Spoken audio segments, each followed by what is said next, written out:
Cerita silat serial Jaka Samudra. Dalam kisah Prahara dari Timur. Episode ke-7. Pada episode yang lalu diceritakan,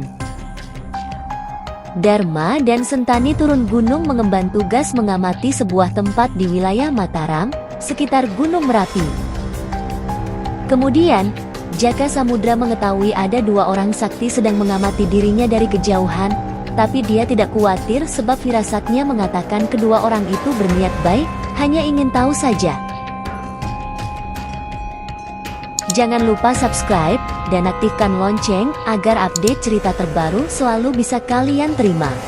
Terima kasih. Selamat mendengarkan.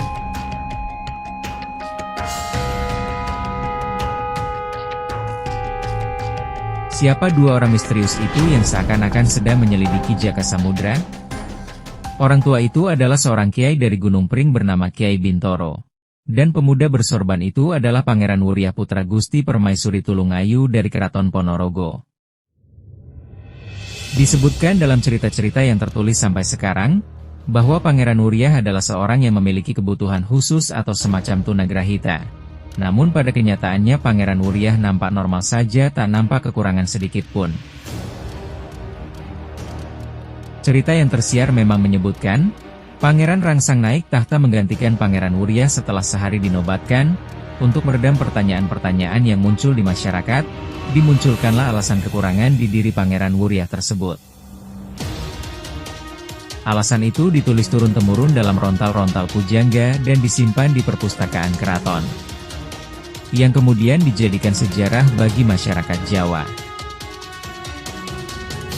Setelah tahta Mataram diberikan pada adiknya berlainan ibu pada Pangeran Rangsang, Pangeran Wuriah kembali ke Ponorogo.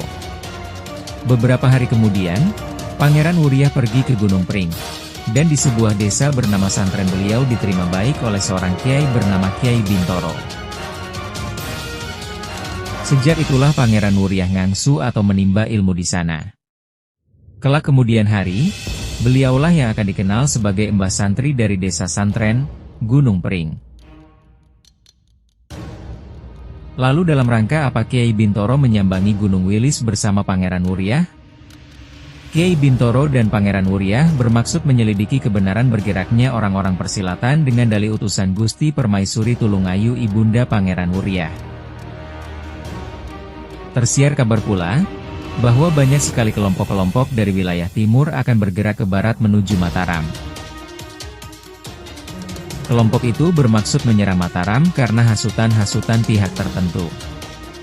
Mereka menghembuskan isu bahwa pihak Mataram telah membuat malu Keraton Ponorogo. Kebetulan saja Kiai Bintoro dan Pangeran Wuriah atau biasa dipanggil Raden Wuriah sedang melintas di pegunungan Wilis. Dan perasaan Kiai Bintoro yang peka menangkap getaran-getaran lembut namun kuat dari arah puncak Wilis. Maka diputuskan mendakinya yang akhirnya menemukan kediaman salah satu tokoh sakti masa itu yang hanya pernah didengar saja oleh Kiai Bintoro.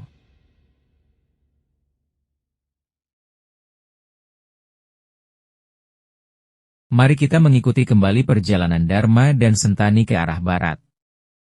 Mereka melakukan perjalanan melewati hutan, gunung dan bukit. Di samping menambah pengalaman, juga menghindari bertemu dengan orang-orang yang sedang bergerak pula menuju Mataram. Namun kadang-kadang mereka tak sengaja bertemu begal atau perampok yang memang memilih sarang di lereng-lereng gunung, perbukitan dan dusun-dusun terpencil. Karena pesan dari gurunya, Dharma dan Sentani banyak menghindar ataupun hanya melayani sekedarnya saja, tanpa melukai seorang pun. Karena sikap mengalah itu, nama Dharma dan Sentani muncul kembali di rimba persilatan, setelah lama menghilang karena digembleng di puncak Wilis. Nama pendekar pedang tanpa wujud dan pendekar wanita golok iblis mencuat di setiap daerah yang dilintasinya. Perlahan nama baik Dharma yang sempat rusak karena pernah menjadi pangeran dari lembah maut yang membunuh dengan sadis dahulu, kini berganti menjadi pendekar budiman. Golongan hitam dan golongan putih kembali mengakui keberadaan Dharma sebagai murid terkasih Jaka Samudra dari Pulau Pasir Putih. Dan bagaimana dengan nama Golok Iblis? Rimba Persilatan tetap gaduh jika mendengar nama Golok Iblis. Namun karena kini Sentani bersama dengan Dharma, maka namanya pun ikut terbawa menjadi pendekar yang baik, meskipun sifat galaknya tak pernah berubah. Kemunculan Golok Iblis terdengar sampai Gunung Krakatau di mana Ki Ageng Wasis dan dua murid cacatnya tinggal. Tak menunggu lama, guru dan murid itu bersiap melakukan perjalanan jauh kembali. Terutama Palgunadi yang masih teramat dendam pada Sentani yang telah membuntungi kedua kakinya.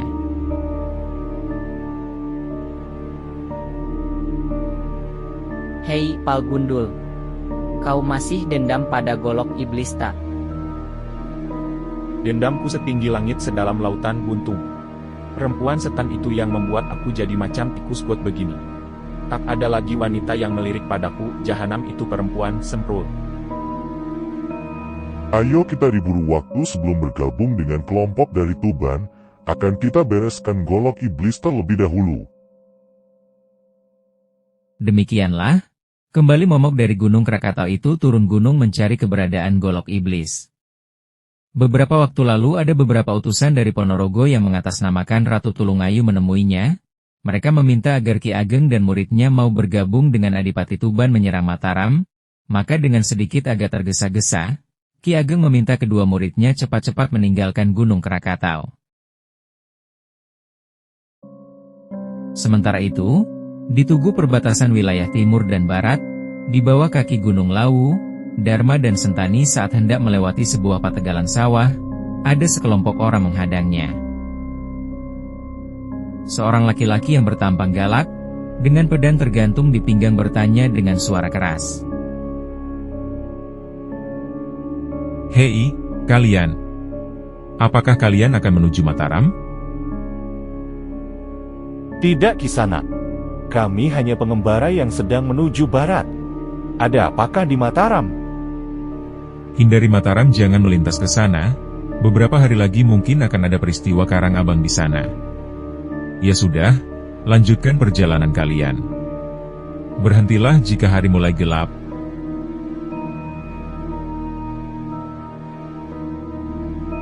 Kakang, benar kata ayah bahwa akan ada huru-hara di sekitar Gunung Merapi. Bukankah Mataram itu dekat dengan Gunung Merapi? Benar, Sentani. Entah tahu dari mana ayah tentang akan terjadinya peristiwa rusuh di Mataram, padahal selama yang aku tahu, ayah tak pernah pergi kemana-mana. Pekerjaannya hanya duduk bersama Di saja setiap hari. Saat aku bersama ibu sedang mencarimu, ku dengar ada sebuah tanah perdikan yang selalu menjadi sasaran penyerangan orang-orang tak dikenal, karena daerah itu letaknya paling dekat ke Mataram. Bagaimana kalau kita mencari tahu di tanah perdikan itu, Kakang?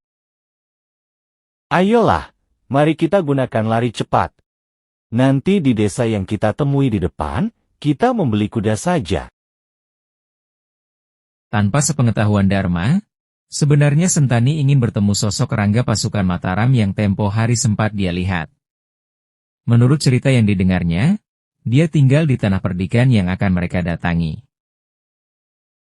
Sentani belum menjelaskan tentang sosok Rangga ini kepada Dharma. Wanita jika mendengar kabar atau cerita tentang sosok laki-laki hebat, terkenal dan berilmu tinggi, selalu menimbulkan rasa penasaran. Demikian pula halnya dengan Sentani yang masih sedikit pengalaman, pastilah membanding-bandingkan dengan guru atau saudara seperguruannya. Sifat yang manusiawi, namun bisa menjerumuskan pada hal yang kurang baik, iri hati dan dengki. Selepas tengah hari, sampailah mereka di tapal batas tanah perdikan yang dicarinya. Di tapal batas itu ada beberapa penjaga berpakaian lurik, celana selutut dibebat kain khas daerah itu. Sebuah keris nampak tersembul di pinggang dan ada pula yang membawa tombak panjang. Tunggu Kisanak. Kalian hendak kemana? Kami hanya perantau, dan hanya akan melintas saja. Ada apakah? Tanah perdikan ini sedang gawat. Kami harus memeriksa orang-orang yang masuk ke sini, dari mana asal kalian dan apa keperluannya masuk ke perdikan ini? Kami dari Pulau Pasir Putih dekat Pulau Nusa Kambangan.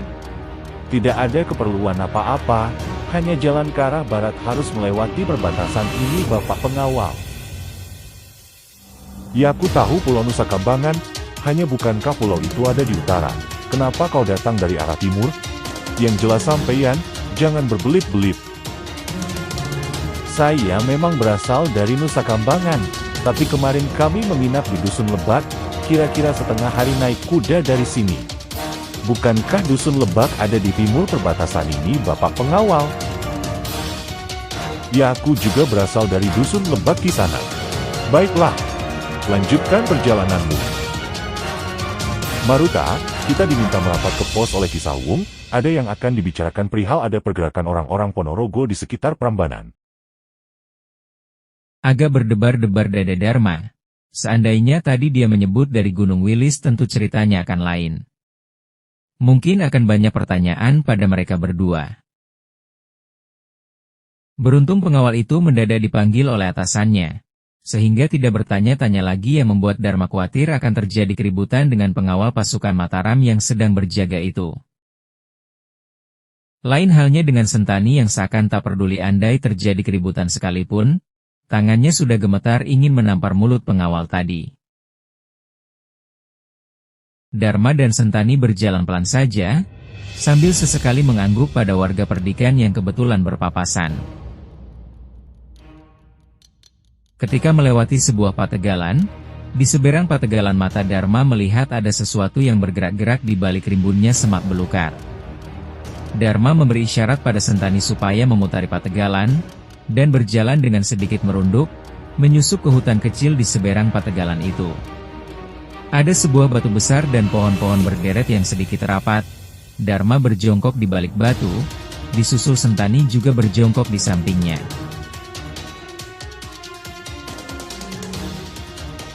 Ada sekumpulan orang sedang duduk-duduk kakang. Ada 10 orang. Benar. Lihat cara berpakaian mereka, dan bentuk ikat kepalanya, mereka orang-orang dari wilayah timur. Aku mengenal 2 orang itu. Dia pendekar dari Pasuruan dan yang satunya, aku pernah bentrok dulu, dia orangnya Adipati Tuban. Benar kakang, mereka kelompok dari timur, sedang apa mereka di situ? Sejenak Dharma diam lalu memejamkan mata. Diterapkan aji perasa indera, telinganya mulai memilah suara desir angin, suara binatang dan gesekan daun-daun. Dharma mencoba mendengarkan pembicaraan orang-orang itu di sana. Adi Sutarji dan kau Kakang Suro. Bagaimana tindakan kita selanjutnya? Lebih baik kita menunggu malam tiba, sambil menunggu juga kawan-kawan kita yang masih berada di luar perbatasan. Laki-laki yang bernama Sutarji dan Suro itu kemudian saling memberi pendapat masing-masing. Beberapa orang yang lain mendengarkan, dan ada yang tidur-tiduran melepas lelah bersandar pada pohon. Rupanya mereka belum lama tiba, lalu bersembunyi di balik semak-semak belukar itu. Hari merambat perlahan menuju gelap. Suasana hutan kembali sunyi, karena kelompok orang-orang itu sudah tak melakukan perbincangan lagi. Sudah aku duga, mereka sedang menunggu kawan-kawannya yang kemungkinan baru bisa masuk saat malam hari. Ketika Dharma dan Sentani yang ikut bersembunyi mengawasi sekumpulan orang itu, mereka mulai diserang rasa kantuk dan gigitan nyamuk hutan yang amat pedas di kulit. Namun mata Sentani sekejap membelalak, dia mempertajam pendengarannya. Disentuhnya pundak Dharma, sambil mengisyaratkan seperti ada sesuatu yang dia dengar. Dharma pelan ikut mendengarkan suara yang didengar Sentani. Suara itu sangat jauh, tapi terasa dekat di telinga Dharma dan Sentani.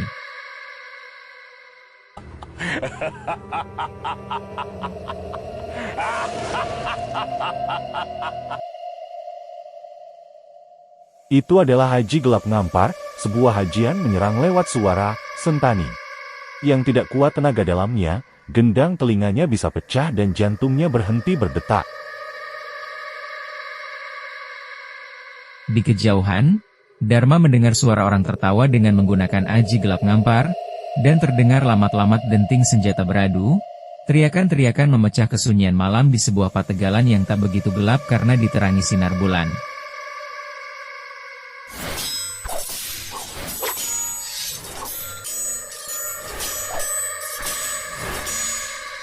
Ada pertempuran, Kakang. Iya, aku juga mendengar. Ayo kita ke sana. Segera Dharma bangkit disusul Sentani, dengan merunduk mereka menuju ke arah suara gaduh itu. Ternyata kelompok yang sedang ditunggu kawanan dalam hutan kecil itu sudah mendahului menyerang. Kelompok yang diintai Dharma pun sudah menggabungkan diri dalam pertarungan tawur di tengah pategalan yang kebetulan habis panen, sehingga tidak merusak tanaman lagi. Suasana menjadi hiruk-pikuk dan ramai sekali di sana. Di sisi sebelah kanan, Dharma melihat seorang tua berpakaian resi, berkepala botak dan memegang tasbih besar, nampak sedang bertempur dengan seorang laki-laki parubaya berbaju lurik dan memakai ikat kepala. Kedua tangannya tak memegang senjata, hanya bertarung tangan kosong, namun jika diamati, di pinggangnya ada sesuatu yang tergantung di sana. Sebuah cambuk.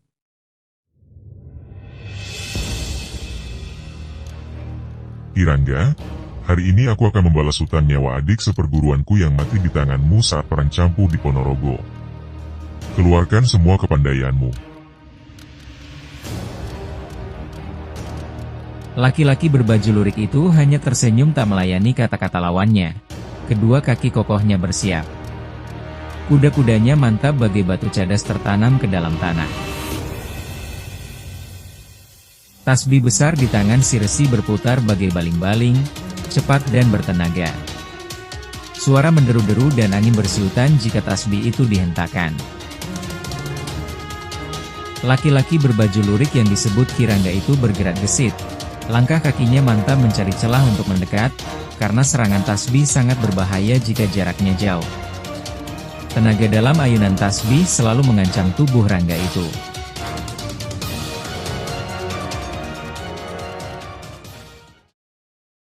Wajah Sentani terlihat sumringah saat melihat sosok yang ingin dilihat wajahnya itu, kini nampak jelas di bawah sinar bulan yang menerangi arena pertempuran. Di saat Dharma dan Sentani masih bersembunyi dan menyaksikan pertarungan, dari sebelah barat kelompok orang-orang terlihat cerai-berai dan jeritan kesakitan membahana. Sesosok aneh dua orang bergendongan sedang mengamuk. Tangan orang yang digendong dan kaki orang yang menggendong bergerak cepat ke sana kemari menghajar orang-orang yang sedang merubung mengeroyok mereka. Kurang ajar. Itu Palgunadi dan Ki Bramanto. Kali ini tak akan kuampuni lagi kau Palgunadi. Pandangan Dharma beralih ke arah yang ditunjuk Sentani. Kuduknya agak meremang melihat dua orang cacat itu saling gendong dan sedang mengamuk. Tapi yang menarik perhatiannya adalah orang tua di tempat tidak terlalu jauh dari dua orang cacat itu. Ki Ageng Wasis pun ikut serta bergabung. Kepandaian silatnya yang tinggi mudah saja merobohkan prajurit-prajurit yang bukan lawannya. Sudah banyak yang tumbang dan entah mati atau pingsan di tanah. Sentani, kau bantu orang-orang Tanah Perdikan yang sedang dihajar oleh dua iblis itu. Aku akan menghadapi gurunya dulu. Sentani tak menunggu lagi, tubuhnya berkelebat mendekati Palgunadi dan Ki Bramanto. Dendam lama dan sakit hati kembali membuncah di dada Sentani. Ditatapnya Palgunadi dengan mata menyala-nyala. Tak sadar air matanya meleleh di ujung matanya. Hinaan yang mengendap sampai ke dalam tulang terasa perih lagi. Tangannya gemetar meraba gagang golok iblis di punggungnya.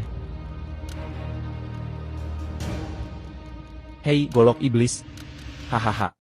Pucuk dicinta ayam goreng tiba. Ayo buntung kita tuntaskan hari ini, golok iblis harus mati. Bukan ayam goreng, tapi ulam pun tiba, kampret ireng. Ki Bramanto menimpali teriakan kawan segendongannya itu. Dengan senyuman mencibir, Sentani sudah mempersiapkan kuda-kuda jurus bidadari menjemput surga. Ilmu baru ciptaan ayah angkatnya Jaka Samudra. Dia menerjang ke depan lebih dulu, tangan kanannya bergerak bagai sedang mengawali sebuah tarian. Tangan kirinya yang sudah tak ada, kini berganti kibaran ujung lengan bajunya yang bergerak bagai selendang mematuk dan mengarah ke leher Palgunadi. Palgunadi miringkan tubuhnya, tangan kanan melancarkan pukulan ke kepala Sentani. Bramanto dengan gerakan kaki yang cepat, mendukung serangan tangan Palgunadi yang digendongnya. Sopo kaedap? Koyoke dudu wong perdikan atau koncone Kironggo? Weh, sing wedok wayune pol. Embuh Jo. Aku rareti. Ayo golek musuh liya wae. Iyo, ayu tenan. Ora koyo bojoku, welek, mambu maneh. Hahaha. Asu kowe Jo.